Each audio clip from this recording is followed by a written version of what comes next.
Kami akan menjelaskan materi mengenai pemahaman tentang peserta didik dan pembelajarannya. Anggota kelompok yang pertama, Kristia Wawan, kedua, Meyati Veronica, ketiga, Sumiyati, dan keempat, Wildan Khairul Umam. Yang pertama ada teori behavioristik.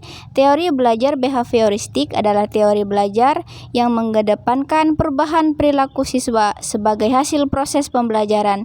Terjadinya perubahan tingkah laku siswa ini diakibatkan oleh adanya interaksi antara stimulus dan respon. Penerapan teori behavioristik yang pertama, guru harus menyusun materi atau bahan ajar secara lengkap, dimulai dari materi sederhana sampai kompleks. Yang kedua, guru lebih banyak memberikan contoh berupa instruksi selama mengajar.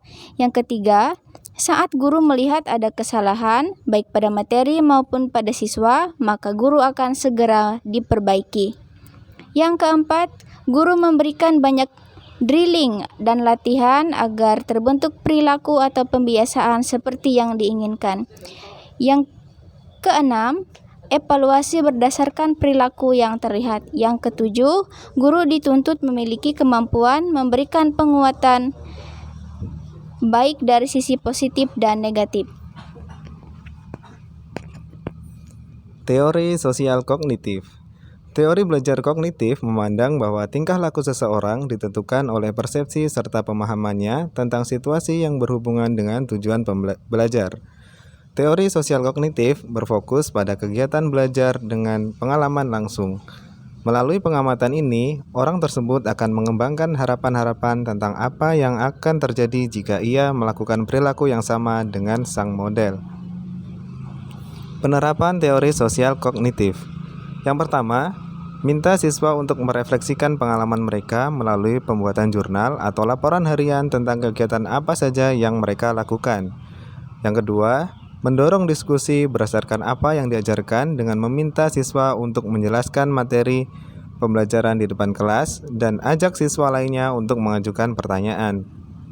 Yang ketiga, menciptakan suasana pembelajaran yang menyenangkan dan berkolaborasi bermain peran atau demonstrasi.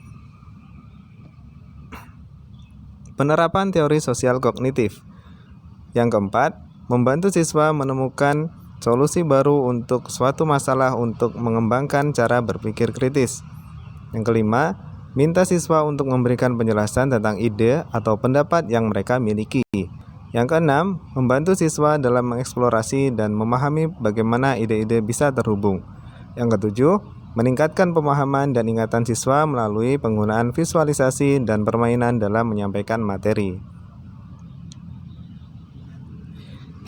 Teori konstruktivisme. Teori belajar konstruktivisme memahami belajar sebagai proses pembentukan atau konstruksi pengetahuan oleh peserta didik itu sendiri. Pengetahuan ada di dalam diri seseorang yang sedang mengetahui. Dengan kata lain, karena pembentukan pengetahuan adalah peserta didik itu sendiri, peserta didik harus aktif selama kegiatan pembelajaran, aktif berpikir, menyusun konsep, dan memberi makna tentang hal-hal yang sedang dipelajari, tetapi yang paling menentukan terwujudnya gejala belajar adalah niat belajar peserta didik itu sendiri.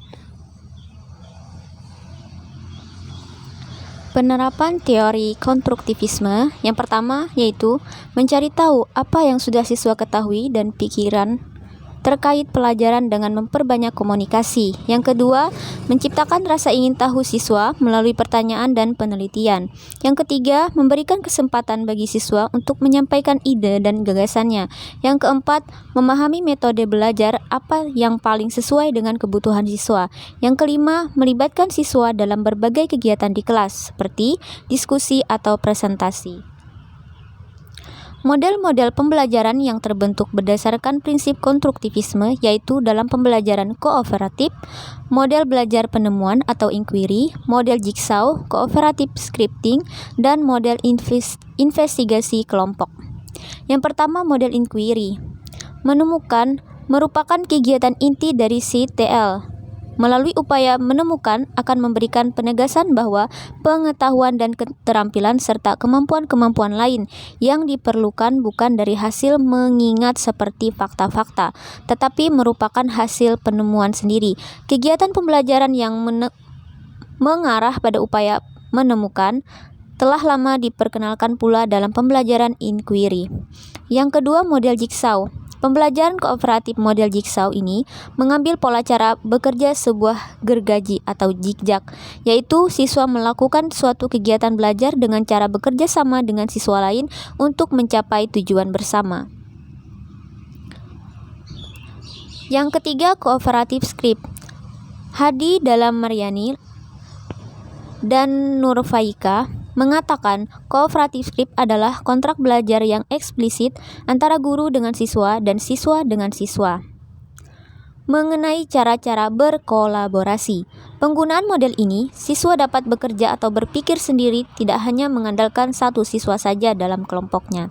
Kemudian yang keempat, model investigasi kelompok. Secara umum, perencanaan pengorganisasian kelas dengan menggunakan teknik kooperatif GI adalah kelompok dibentuk oleh siswa itu sendiri dengan beranggotakan 2-6 orang. Tiap kelompok bebas memilih subtopik dari keseluruhan unit materi atau pokok bahasan yang akan diajarkan. Kemudian membuat atau menghasilkan laporan kelompok. Selanjutnya, setiap kelompok mempresentasikan untuk berbagi dan saling tukar informasi temuan mereka. Kemudian, motivasi belajar.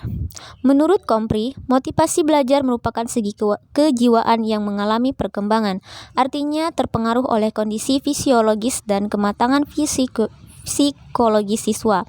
Beberapa unsur yang mempengaruhi motivasi dalam belajar yaitu cita-cita dan aspirasi siswa. Cita-cita akan memperkuat motivasi belajar siswa baik intrinsik maupun ekstrinsik. Kemampuan siswa. Keinginan seseorang anak perlu dibarengi dengan kemampuan dan kecakapan dalam pencapaiannya. Kemudian kondisi lingkungan siswa. Lingkungan siswa dapat berupa lingkungan alam, lingkungan tempat tinggal, pergaulan sebaya, dan kehidupan bermasyarakat. Kemudian kondisi siswa. Kondisi siswa yang meliputi kondisi jasmani dan rohani. Seorang siswa yang sedang sakit akan mengganggu perhatian dalam belajar.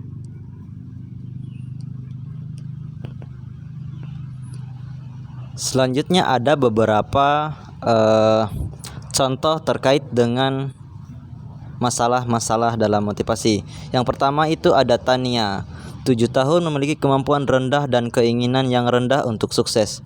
Berdasarkan kasus Tania yang memiliki kemampuan rendah dan keinginan yang rendah untuk sukses, maka upaya yang dilakukan oleh guru untuk dapat meningkatkan motivasi Tania adalah dengan membuat kegiatan belajar menjadi aktivitas yang menyenangkan.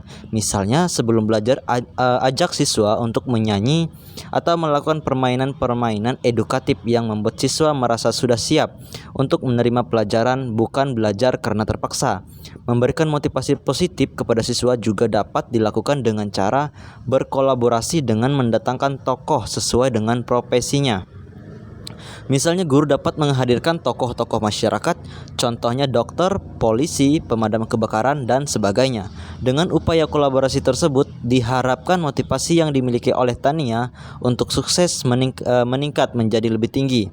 Selain itu, guru juga dapat secara bertahap memberikan motivasi yang positif untuk meningkatkan keinginan dan semangat belajar Tania, sehingga hal tersebut dapat berdampak baik dalam peningkatan prestasi belajar Tania.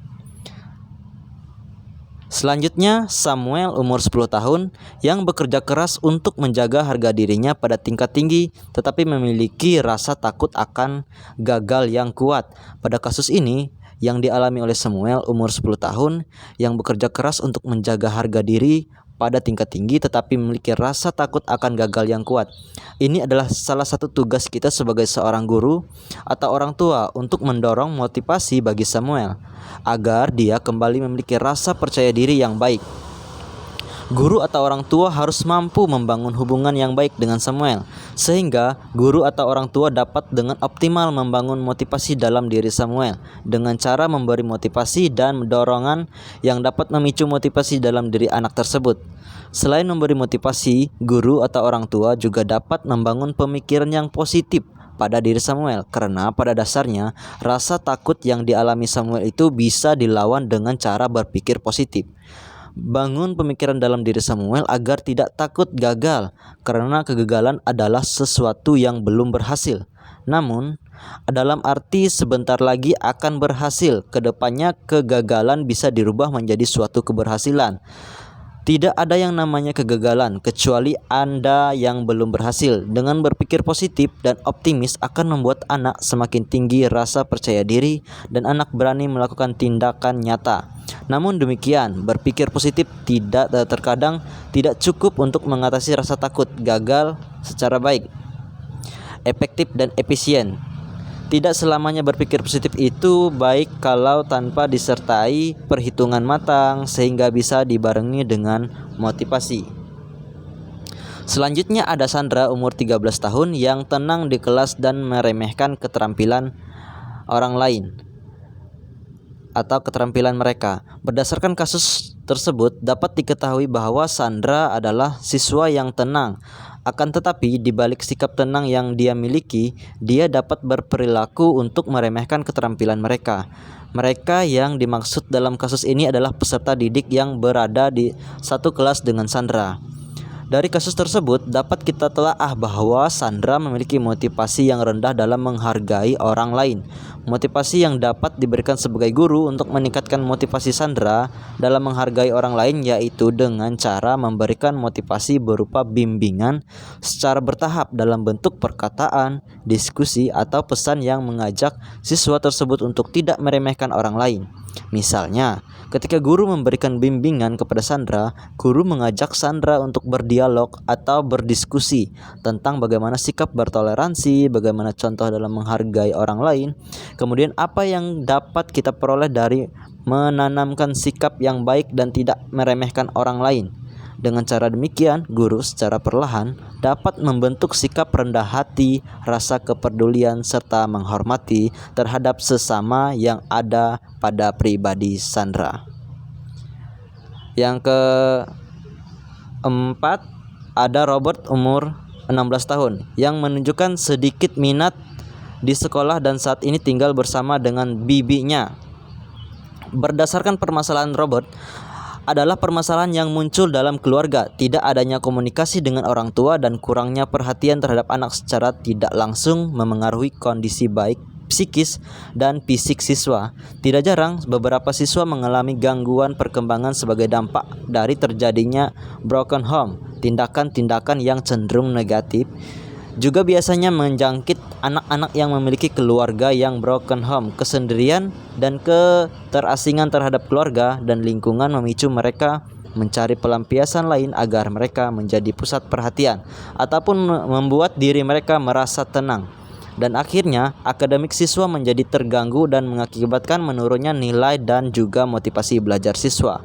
Langkah-langkah memotivasi yaitu pendekatan sebagai teman bukan guru, menunjukkan bahwa pembelajaran sangat penting dan bermanfaat, berikan pujian atau penghargaan.